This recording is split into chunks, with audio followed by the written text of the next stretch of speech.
saat ini sering kita menyaksikan fenomena-fenomena aneh di langit seperti hujan meteor tak biasa, gerhana yang bertepatan dengan bulan suro, rotasi bumi yang bergerak semakin cepat. Ini bukan hanya gejala ilmiah tapi tanda kosmis bahwa bumi dan Indonesia sedang bersiap masuk babak baru. Para spiritualis meyakini ketika alam memberi pertanda, manusia pilihan akan muncul. Dan jika dihitung dari laku tirakat para leluhur, 2025 sampai 2030 adalah masa kelahiran kembali Nusantara.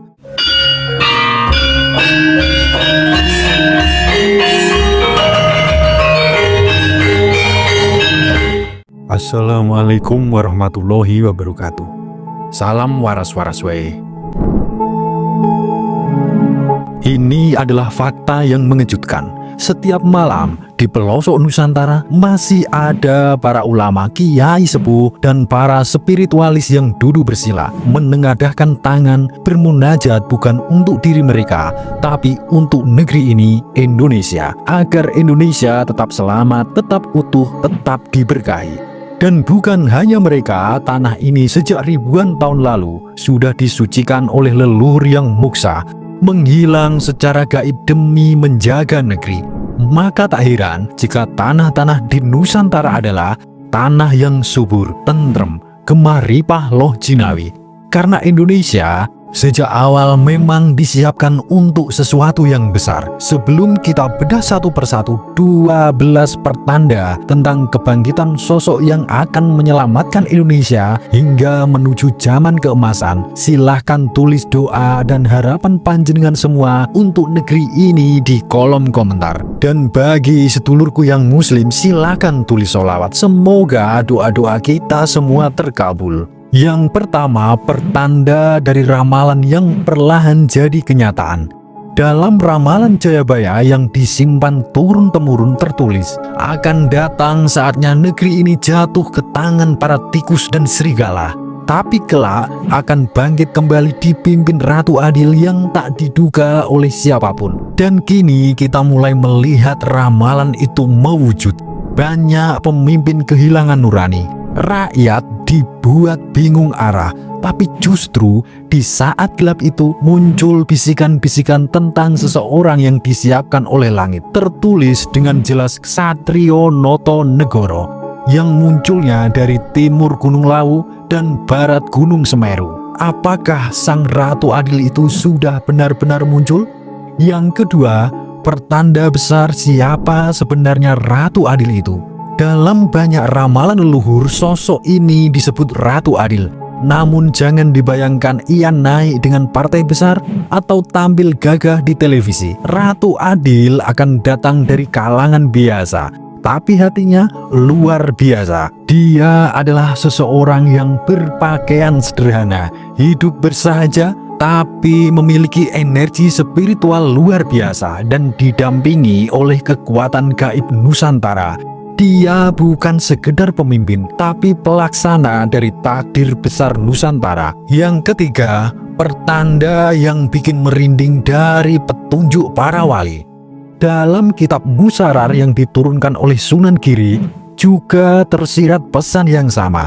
Akan datang seorang pemuda yang tidak disukai banyak orang di awal, namun dialah wakil dari leluhur besar Nusantara. Sunan Kalijaga bahkan menyebut, dia tidak banyak bicara, tapi langkahnya menggerakkan jiwa rakyat. Ia tak membawa senjata, tapi ilmunya tajam. Ia tak haus kekuasaan, tapi kekuasaan akan mengejarnya. Dan menurut banyak spiritualis, tanda-tandanya sudah terlihat hari ini. Yang keempat, pertanda bahwa Indonesia adalah tanah yang dijaga para leluhur. Kenapa Indonesia tak kunjung hancur meski berkali-kali diterpa bencana, krisis, bahkan konflik? Karena tanah ini bukan sembarang tanah. Leluhur kita, Mpu Barada, Ki Ageng Selo, hingga para raja seperti Hayam Wuruk dan Prabu Siliwangi telah mukso di tanah ini. Mereka tidak mati, tapi melebur bersama alam. Dan itulah yang menjadi penyebab kenapa tanah ini subur, gemah ripah loh Jinawe. Mereka senantiasa menjaga, mengawasi, dan menunggu waktu yang tepat untuk membimbing pemimpin sejati yang akan bangkit dari rakyat. Yang kelima, pertanda besar dari ramalan Prabu Siliwangi dan anak laki-laki dari tanah Sunda. Dalam budaya Sunda disebutkan bahwa Prabu Siliwangi tidak pernah wafat. Ia hanya mokso dan akan kembali dalam wujud lain saat rakyat benar-benar membutuhkan. Putra langit dari tanah Parahyangan akan bangkit membawa keseimbangan. Ia tidak akan menumpahkan darah, tapi akan menumpahkan kebenaran. Dan dalam banyak lagu spiritual terlihat bahwa banyak kekuatan leluhur mulai aktif kembali. Orang-orang spiritual banyak mendapat isyarat lewat mimpi.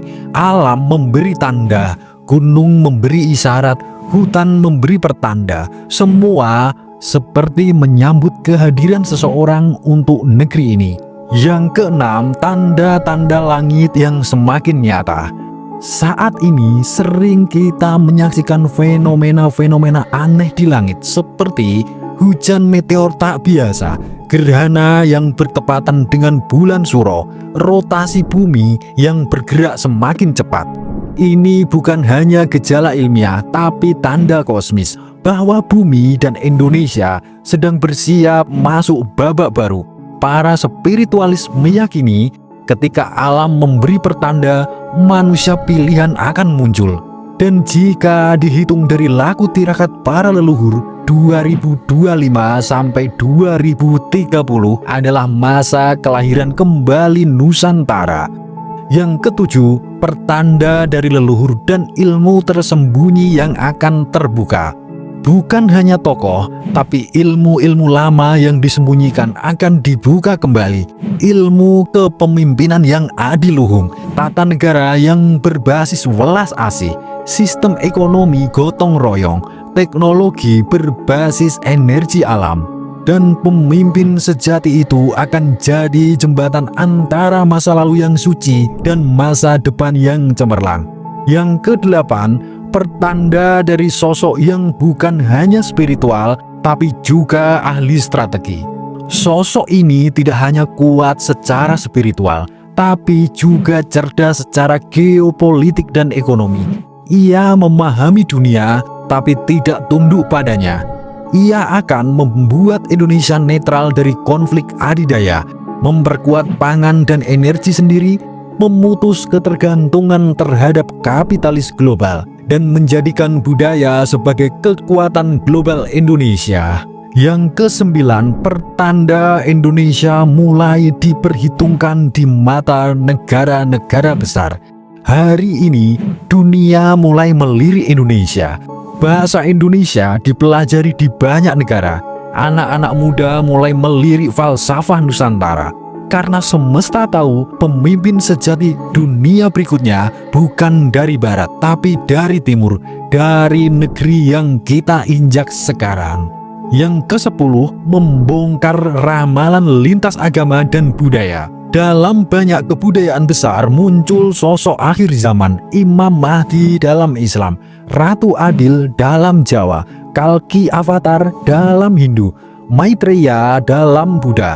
Semua menggambarkan orang yang sederhana, namun ditunjuk oleh langit. Apakah semuanya menunjuk ke sosok yang akan muncul di Indonesia? Yang ke-11, sebuah pesan besar untuk generasi muda.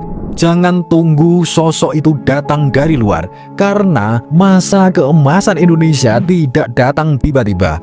Ia butuh anak-anak muda yang tidak ikut arus kebodohan, menjaga spiritualitas dan ilmu, menolak korupsi sejak diri sendiri, mencintai budaya leluhur dan tanah air sepenuh hati. Yang ke-12, ini yang harus kita waspadai. Perang besar bukan lagi soal senjata dan nuklir. Elit global sedang mempersiapkan perang. Tapi perang sejati hari ini bukan soal senjata, tapi soal kesadaran, spiritualitas, dan moralitas. Dan pemimpin sejati Indonesia kelak adalah mereka yang bisa menang tanpa merendahkan, kuat tanpa menindas, berkuasa tapi tetap merakyat. Yang ke-13, pertanda dari DNA Nusantara adalah kunci masa depan. Penelitian terbaru bahkan menunjukkan bahwa DNA manusia Nusantara unik, lebih tahan penyakit, adaptif, dan memiliki spiritual awareness yang tinggi. Mungkin inilah alasan kenapa pemimpin masa depan dunia harus datang dari tanah ini. Dan inilah fakta baru yang membungkam kesombongan elit global. Indonesia tidak akan runtuh. Mari kita ingat baik-baik, Indonesia tidak akan runtuh, tapi akan lahir kembali dari tangan orang yang tidak kalian sangka. Ia bukan orang besar, bukan kalangan elit, tapi rakyat biasa yang mendapat ilham dari langit. Dan sekarang tugas kita adalah membuka hati, membersihkan diri dan bersiap. Karena zaman baru sudah dekat, Indonesia akan bangkit. Dan kita semua adalah bagian dari skenario-nya. Suradira Jayaningrat lebur dening pangastuti. Wassalamualaikum warahmatullahi wabarakatuh.